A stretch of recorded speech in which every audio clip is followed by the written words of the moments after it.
Now listen here, stranger, and pull up a creaky wooden chair. Let me tell you a tale that ain't for the faint-hearted nor the soft-handed city folks.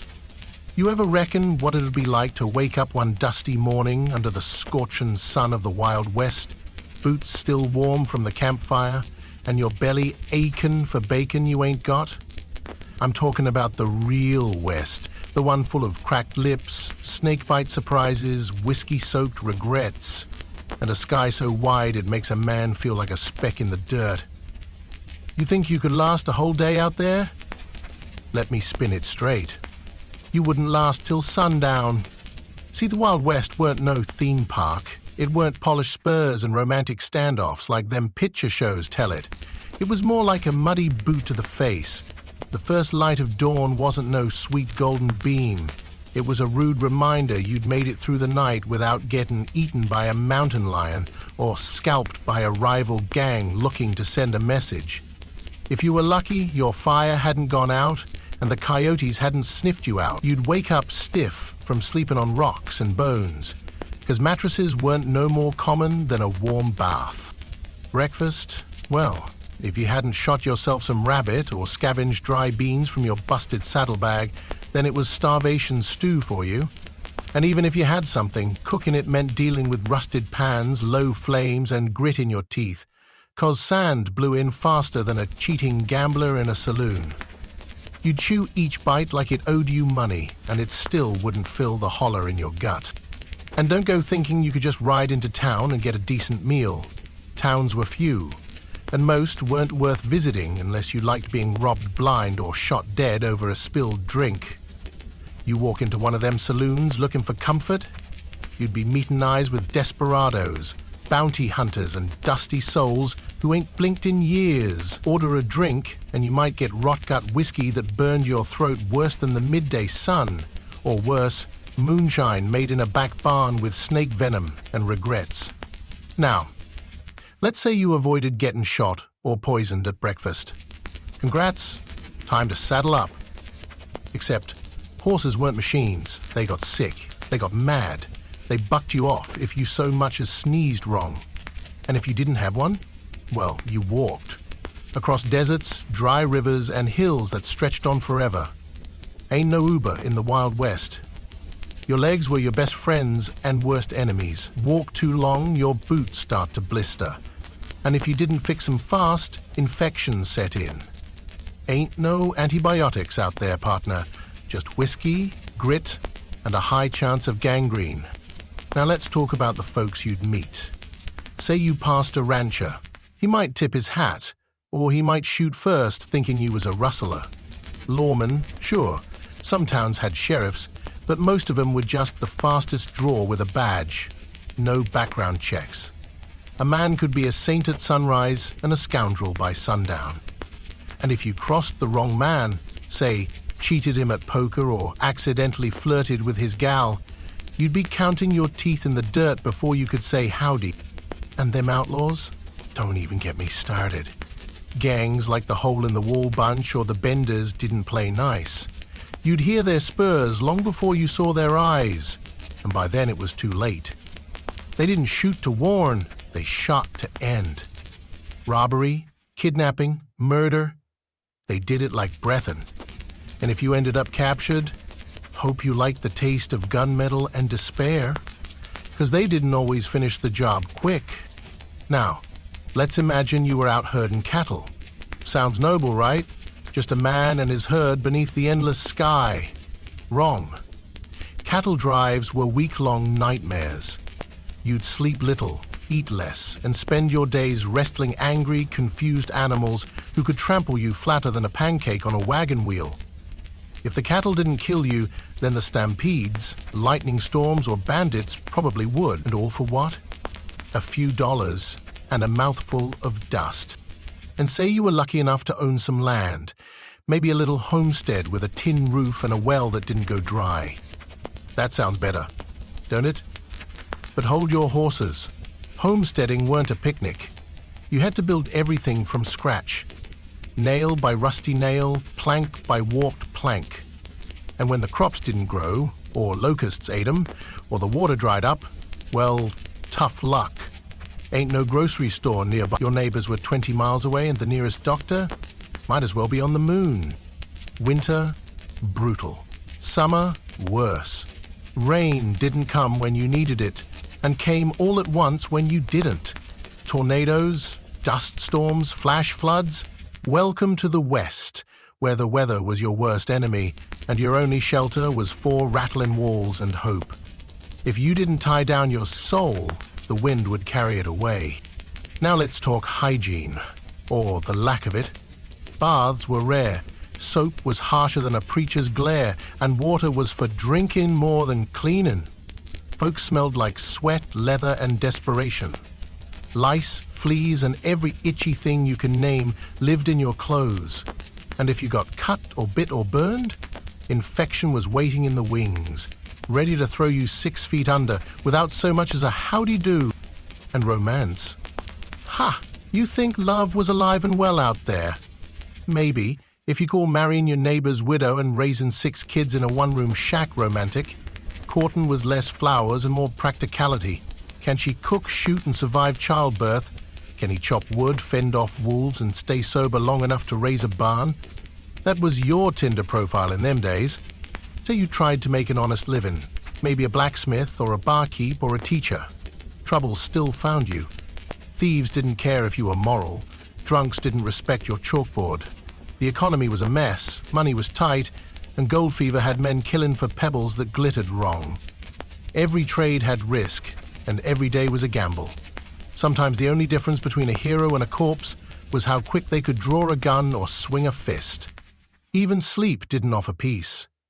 Nights were filled with howls, hoofbeats, and shadows that didn't move quite right. Every creak of the floorboard could be a burglar, and every knock might be death dressed up in a preacher's coat. If you let your guard down, the Wild West would remind you it don't forgive weakness. Not for a second. And let's not forget, the land itself was ancient, haunted by whispers older than any settler's boots. Native tribes, many pushed from their lands, fought with both sorrow and steel. They weren't the villains the dime novels made them out to be. They were survivors of an even crueler war, clinging to what they had left. If you stumbled into the wrong territory without respect, you weren't coming out. So no, friend, you wouldn't last.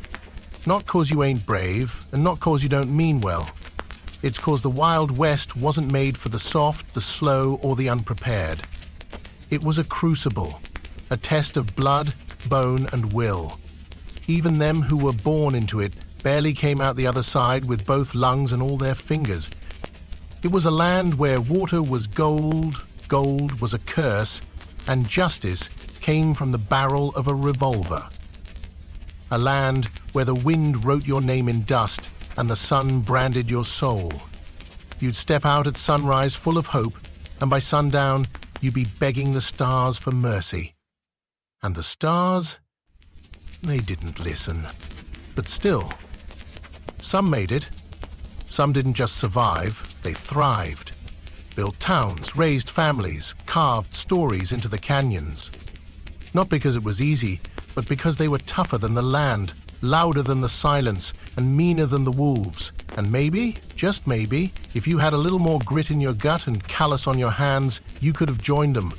But for now, best keep that dream in your bedtime stories. Because in the real Wild West, one wrong step meant you'd be just another bone under the sand, whispering a warning to the next soul foolish enough to think they could handle a day out there. Come gather round the fire, friends, and draw your cloaks a little tighter.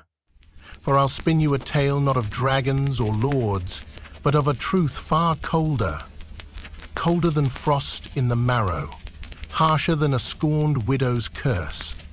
A truth about how a lone soul might fare in the rough world beyond the village walls, in the wild lands of the medieval age, where neither hearth nor mercy waited, and where the very air seemed to whisper, "You don't belong."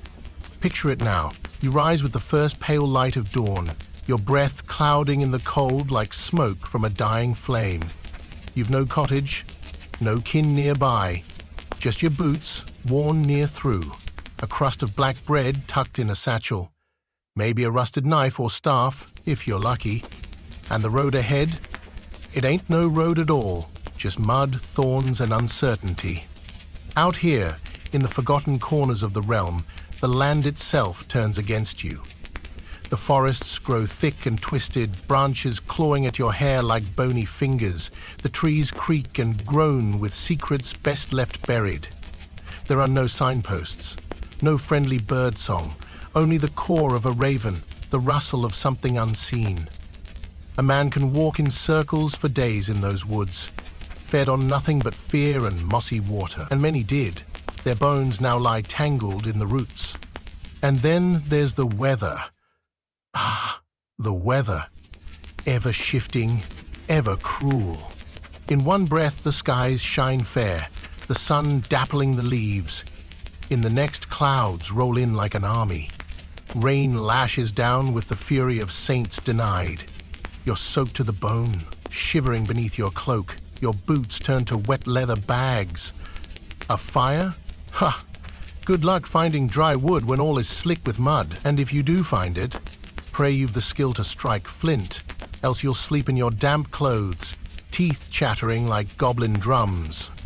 Now, let's say you brave the forest and find yourself upon the moors. Endless stretches of barren, boggy land. It looks flat, harmless even, but each step could be your last. The earth gives beneath your feet. You sink, slowly, silently. The moor don't scream when it swallows a soul, it just sighs, soft and wet, and waits for the next fool. You fight to pull free, every movement a war against the mire. Your limbs ache, your breath shortens, and around you, naught but grey mist and silence. There are no inns out here, no thatched roof respite with roasted boar and mead. If you want to rest, you curl up beneath an outcrop of stone or beneath a tree hollowed by lightning. Your pillow is your pack.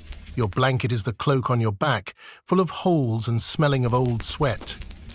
You don't dare sleep too deep, not with wolves howling in the distance, not with the chance some thief or wandering madman might find you and take your last crust. Or worse, your life. And gods forbid you fall ill. A cough in the night becomes a fever by morning. Your limbs ache, your skin burns, and there's no healer out here. No herbs save the ones you don't know how to use. You shiver, sweat, and whisper prayers to saints who do not walk these lands. You drink from a stream and hope it's clean. It rarely is. Your belly twists with pain. You keep walking. You have to. The animals don't care for your plight. In the village, a cow was a treasure. Out here, you're meat. The wolves stalk in packs. Silent, clever, hungrier than you. They watch from the ridge, waiting for your stumble. The bears don't warn, they charge. The boars, meaner than knights and with tusks just as sharp. One gore to the belly and you're done. And even if no beast takes you, the land still might. You try crossing a river swollen with meltwater, thinking you're brave. The current takes your feet out from under you. Your cloak pulls you down. Cold water floods your chest. You claw for shore, but your fingers slip on stone and moss. You gasp, you scream. No one hears. And when your head sinks beneath again, all you see is grey. But perhaps you think you're clever. You follow an old trail, worn stones, flattened grass. Surely it leads somewhere, and it does. To an old ruin, stones stacked in strange shapes. A place folk left long ago for reasons no one remembers or dares to. You think to rest there, maybe light a fire in a crumbled hearth, but the air is wrong. Thick, heavy, the kind that makes your skin crawl and your thoughts go strange. You hear whispers, feel eyes where there are none. You leave fast, heart pounding, feet bleeding, and never speak of it again. And oh, the loneliness. That's what breaks most folks. Not the cold or the beasts, but the empty. You ain't heard a voice in days, ain't seen a soul in longer. Your mind starts to play tricks. You swear you see lights in the woods, figures at the edge of vision. Sometimes you speak aloud just to prove you still can, but there's no reply, not even an echo. just wind and the creak of your own fear. Time gets strange out there, too. Without bells to toll or sun to guide you clear, the days stretch and twist. Was that yesterday or the day before? Did you eat this morning, or was that 2 nights ago? Hunger gnaws at you like a rat in the walls of your belly. You chew on roots, on bark, on regret, and every step feels heavier than the last. And what if you do find a settlement? Some distant hamlet with smoke rising from chimneys? Don't expect a welcome. Strangers bring trouble. Folk don't open doors to lone travelers. They fear plague, bandits, curses. You knock, you plead, they shut their shutters. You sleep in the mud just outside the palisade, listening to laughter and warmth you'll never know again. And still, you press on. Because what choice do you have? You set out with dreams of freedom, of finding a new life, of proving yourself. But the wilds of this world don't care for dreams. They chew on them like old bones, leave them scattered under leaf and stone. You ain't the first to walk this path, and you won't be the last. The forest is littered with the remains of the hopeful, the bold, the desperate. By now your boots are ruined, your toes blackened with frostbite or rot, your hands blistered, your face sunburned by day and chapped by wind at night. You've aged years in days, and still no end in sight. No salvation, just more hills, more fog, more sky that never seems to change.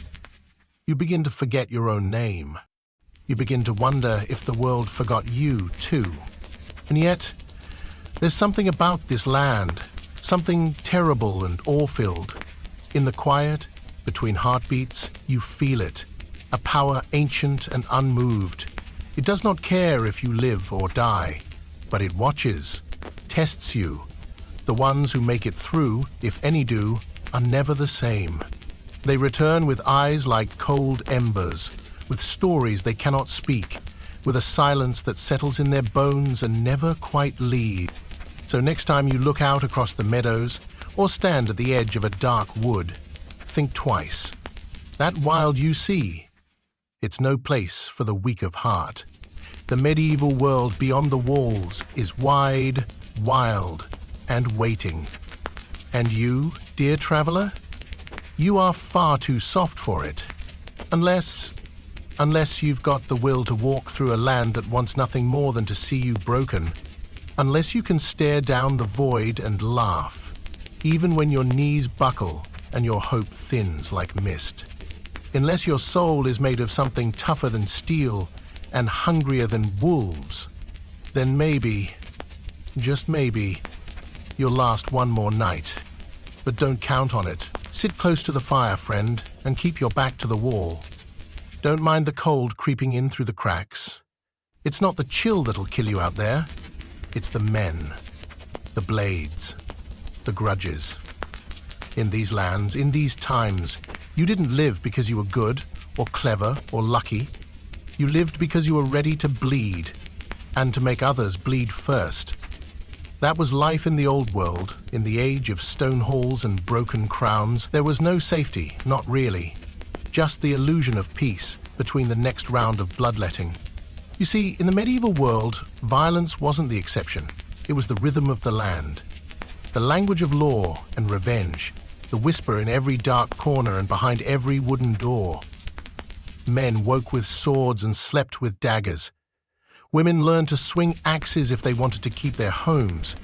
Even the children had eyes too sharp for their years, because one wrong glance could get your throat opened like a midsummer melon. It didn't matter where you were either. Whether you were walking through the smoky mud lanes of a peasant village or sitting in a stony keep with a banner flapping overhead, the threat was always the same. Always waiting. Always watching. A king's word might hold in the capital, but out beyond the walls, it was steel that ruled. And steel don't care much for titles. Say you're a simple farmer. Wake before the rooster crows, work until your back is bent like a half-struck bow. You pay your tithes, you say your prayers. But that don't mean the next band of armored riders won't trample your crops and drag off your daughter. Maybe they call themselves soldiers, maybe mercenaries, maybe holy men. Makes no difference. To them, your home is just one more prize. They come at dusk with torches, shouting words you don't understand. You run, or you hide, or you stand, rake in hand, heart pounding like war drums. But in the end, it doesn't matter. The strong take, the weak survive. If they're lucky. And God's help you if you're caught between lords. Feuds lasted generations. A slight, a stolen cow, an insult at a feast. That's all it took. Swords were drawn, villages burned, sons raised to fight sons. No one remembered the cause, but everyone remembered the blood. You might be born under one banner, but die under another, and not a soul would mark your grave. Just another body in a ditch, face down in the mud. Even traveling was a gamble. The roads weren't roads. They were promises of danger. Brigands hid in every shadow, their blades oiled and their smiles wicked. Sometimes they'd ask for coin. Sometimes they wouldn't bother. They'd take your boots, your food, your name. If you had nothing, they might just take your life anyway, just to keep their hands warm. And if you thought hiding in a caravan kept you safe, think again. Half the time, the guard was in on it. Or worse, the guard was the threat. And justice? Huh, what a joke. There were no courts for the poor, no trials for the common folk. Justice was the edge of a sword, swung fast and often. The local lord might hang a thief for stealing bread, then go drink wine with a tax collector who starved his people in the first place. A man might lose his hand for speaking out of turn, or his tongue if the wrong ears heard him. And don't get me started on the church. Holy, they claimed. Pure, they preached. But in the shadows behind the altar, they were no different from the barons and warlords. You cross a bishop, and you'd find yourself declared a heretic, your home burned to ash, your body swinging from a tree with a sign that read witch. They didn't need proof, just power. And they had plenty of it. In the towns, it was no safer. Pickpockets ran like rats. Gangs ruled the alleys. A glance the wrong way could get you cornered by 5 lads with clubs and no sense of mercy. And if you cried out for help, folk turned their heads. Better to look away than to be the next body dumped in the river. Blood stained the cobblestones so often, it never really washed away. Even inside the walls of stone castles, the violence never stopped. It just wore finer clothes. Assassins poisoned goblets at feasts. Dagger duels were fought in the candlelight over insults whispered in Latin. Brothers killed brothers for a crown of silver. Daughters were sold like horses to form alliances that lasted only as long as the next betrayal. Every smile hid a knife. Every toast hid a threat. And when the knives came out, the servants just cleaned up the blood and lit more candles. Now, you might think being a knight meant honor. Ha! The truth's dirtier. Knights were killers in shining mail, riding down peasants in war for coin and glory. Some were noble, sure, but many were brutes with fancy titles, given land and power by kings who needed muscle more than morality. They bled the land dry, took what they wanted and dared you to say otherwise. And if you did, they'd tie you to a post and let the crows pick at your eyes. And for the women, the threat was worse. In a world where men ruled with fists and blades, being born a woman was a danger all its own. A nobleman's whim could doom a servant. A jealous wife could point a finger, and suddenly you were a witch. No trial, no mercy, just a fire built high and a crowd with empty eyes. You could scream. They'd say it was the devil inside you. You could cry. They'd say your tears were lies. It didn't stop with humans neither. The wilds were filled with beasts and curses. Wolves with yellow eyes stalked the edges of fields. Bandits wore skins and called themselves kings of the forest. Spirits, some said, roamed the moors. Angry, hungry, ancient. Even the wind in the trees sometimes sounded like a warning.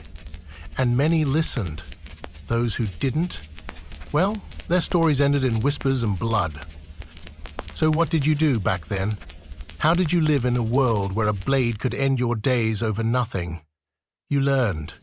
You learned to keep your mouth shut, your head down. You learned who to fear and who to bribe. You slept with one eye open.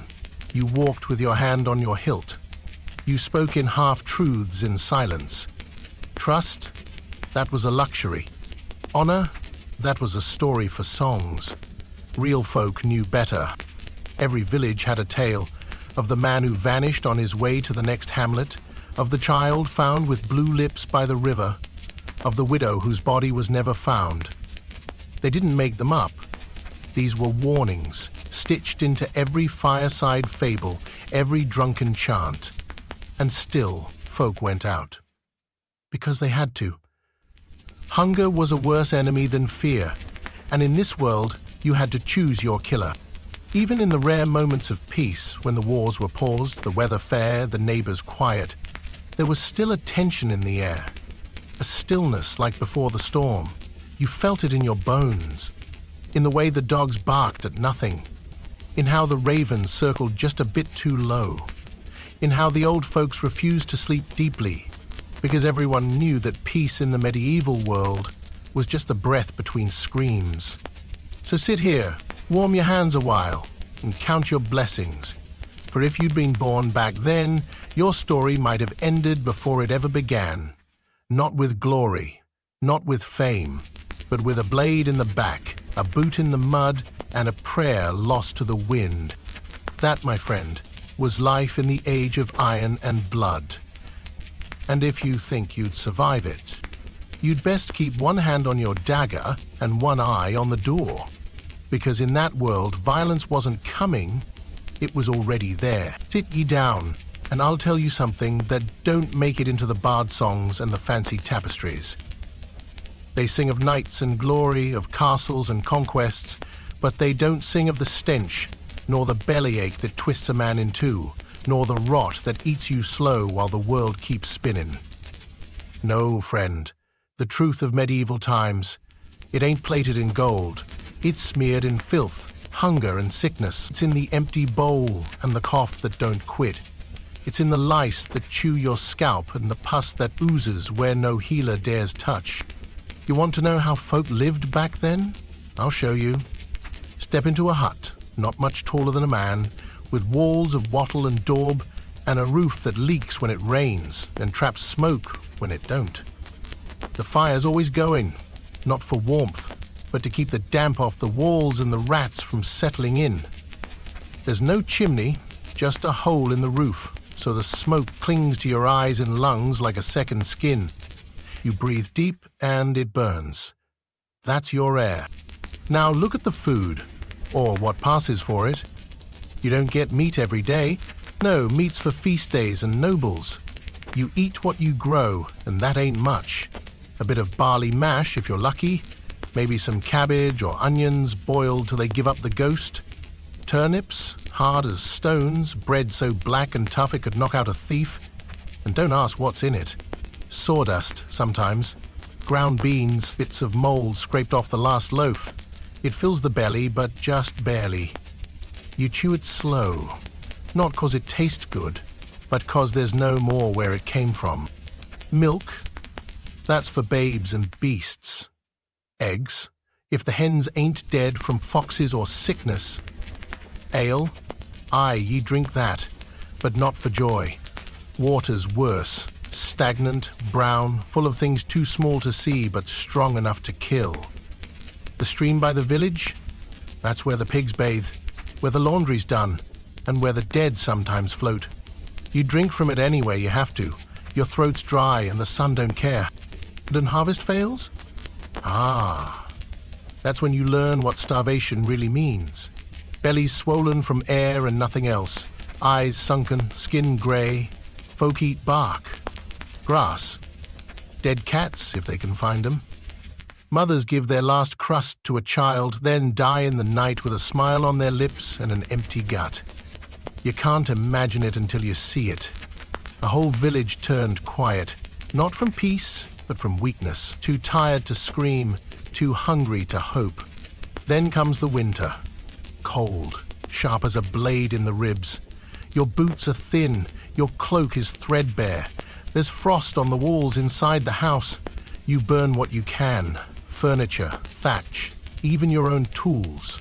Just to keep the fire alive, you press close to your kin, not for love, but to keep from freezing. Some don't wake up come morning. You dig graves with hands so numb you barely feel the earth. Now let's speak of medicine, or the lack of it.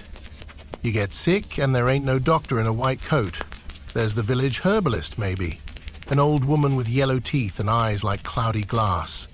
She'll boil you some nettles, rub you with a foul-smelling salve, maybe bleed you with a sharpened bone. Sometimes you get better, sometimes you don't.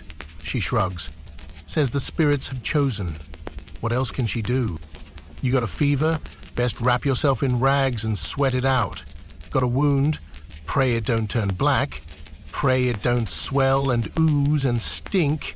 If it does, they'll say it's poisoned. They'll heat up an iron and burn the flesh till it screams. That's the cure.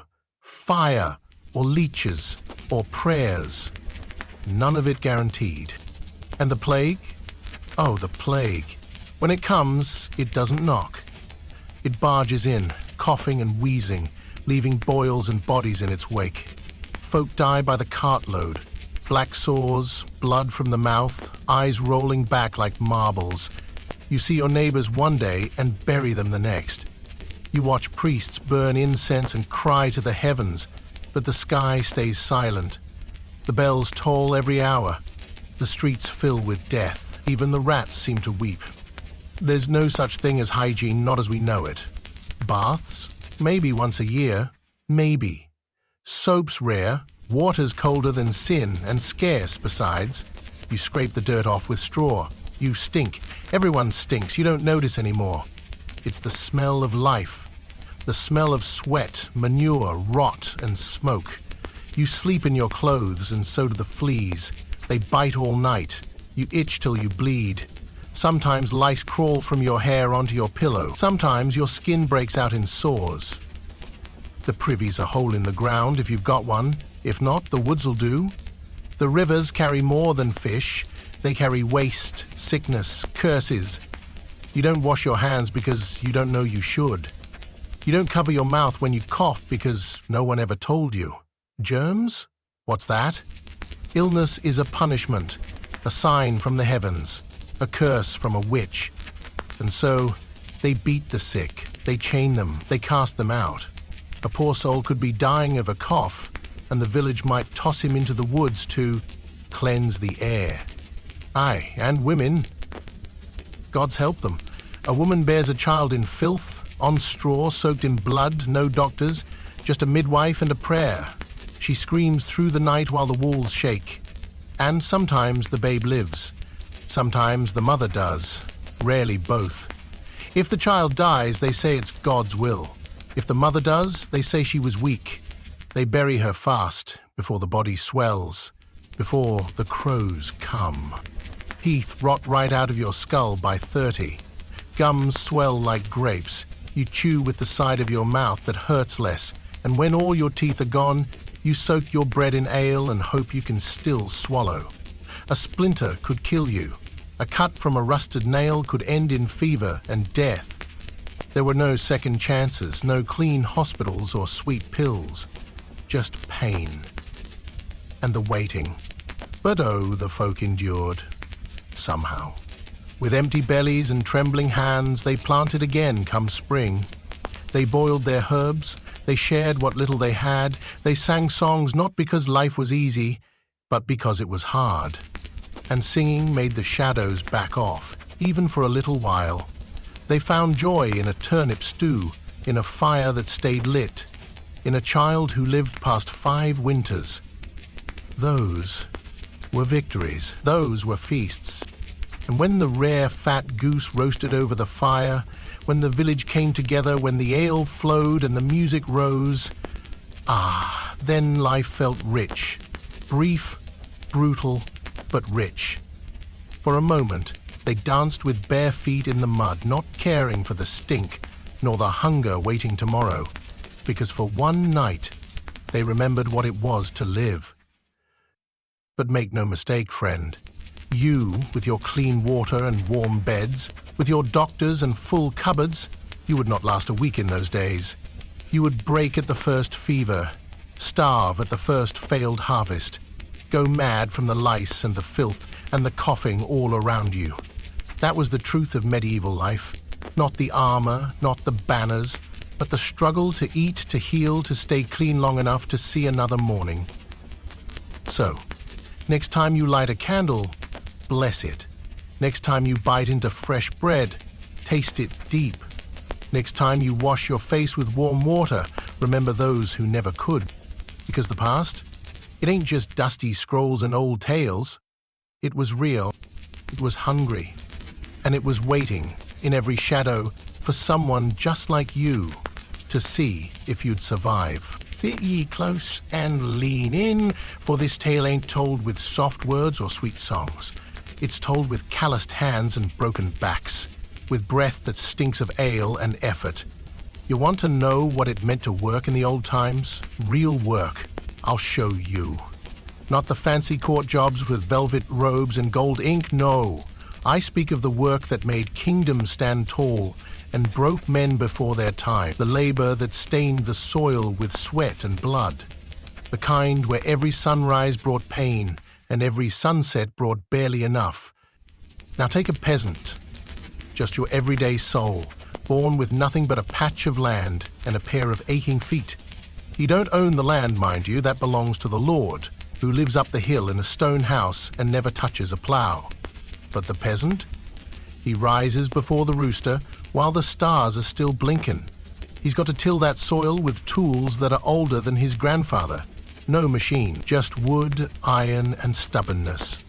The earth is hard, the weeds thick, the rain unreliable.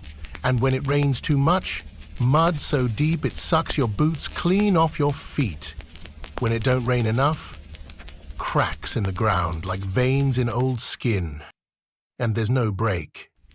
The sowing season don't care if your back is sore or your belly's empty. You work or you starve. You work or your family dies. That's the bargain. You bend and pull and dig until your spine curves like a question mark. Blisters tear open, nails turn black. The sun beats on your neck till your skin turns leather, then cracks like it's been cursed. Some days you don't even lift your head to see the sky. You just labor. Like a mule, like a ghost. And when harvest comes, you think that's a reward? Ha, that's the hardest part of all. Every grain's got to be gathered, dried, threshed, stored by hand. The fields stretch farther than your aching eyes can see. You fill sack after sack and still it's never enough. Because when the Lord's men come to take their share, they take the best, the heaviest, the cleanest. You're left with what rats wouldn't fight over, but you smile and bow and say thank you, because that's safer than complaining. Complain and maybe next year you lose your land, or worse, your head. Now, look at the blacksmith. Think he's better off? He works with fire, friend. Real fire. Roaring, spitting, biting. His arms are strong, sure, but they're scarred. Burns up and down like stories written in pain. He breathes in soot every hour of every day. His lungs grow dark. His teeth crumble. He swings that hammer till his shoulders scream and his ears ring like church bells. And he does it not for glory, but for a few coins and a bit of respect, until someone younger and stronger comes along and takes his place. That's how it goes. Or take the miner. If hell has a waiting room, it's a medieval mine. Down there it's dark as sin. The air's thick, the walls damp. You swing a pick by candlelight, praying the roof don't collapse. No helmets, no boots, just you, a shirt soaked in sweat, and the endless rock. You cough more than you breathe. The dust creeps into your lungs like a thief and never leaves. Some days, the tunnel just gives out, crashes in, and if you ain't crushed, you're buried alive. Silence. That's how most of them die. In silence. Deep under the world, with only the dirt to mark their grave. Let's not forget the tanners, poor devils. They work with hides, soaking them in piss and lime and foulness you wouldn't believe. Their skin always stinks, their hands always raw. They're shunned in town, can't eat near others, can't drink from the same well. But folk need leather, don't they? So the tanner suffers, half man, half outcast. And when he dies, no one weeps. Then there's the builders, the masons and the carpenters. You think lifting stone all day is noble. It breaks men before 30. Hands gnarled like tree roots, shoulders crooked. They climb scaffolds made of rope and hope. One wrong step and they fall, and there's no doctor waiting with a stretcher, just a priest with a prayer and a grave already dug. Yet they build the castles, the cathedrals, the bridges, the things folk admire, but ask their names, and no one remembers. Even the women, aye, especially the women. From the moment they can walk, they're working, carrying water from the stream, miles away, spilling half along the way, tending the hearth, grinding grain by hand, stirring pots big enough to drown in. And when they marry, that ain't an end, that's the start of more labor. Birthing children in pain, sometimes 10 or more, only to bury half before they can walk. No midwives for the poor, no rest. A woman works till she dies, and even then they whisper if she worked hard enough. Let's talk about soldiers too. Not knights with banners and shining swords, real soldiers, mercenaries, militia. Drafted farmhands with pitchforks and rusted blades. They march in the cold, barefoot, wrapped in rags. They fight in mud, in blood, with no training, no mercy. They kill or die, and if they live, they're tossed a coin and told to go. They limp home with wounds that fester, no pensions. Fool, no welcome. Just memories that wake them screaming. And the children? They don't play, not for long. At 5, they help in the fields. At 7, they herd goats. By 10, their fingers are raw from weaving, sewing, scouring pots. They grow fast because they have to. Childhood's a luxury, and no one has time for luxuries when hunger's always near. There was no such thing as days off. There was work, and there was death. The plow didn't care if your legs were sore. The loom didn't stop because your fingers bled. And if you couldn't work, well, best dig your grave early, 'cause no one else was gonna do it. But still,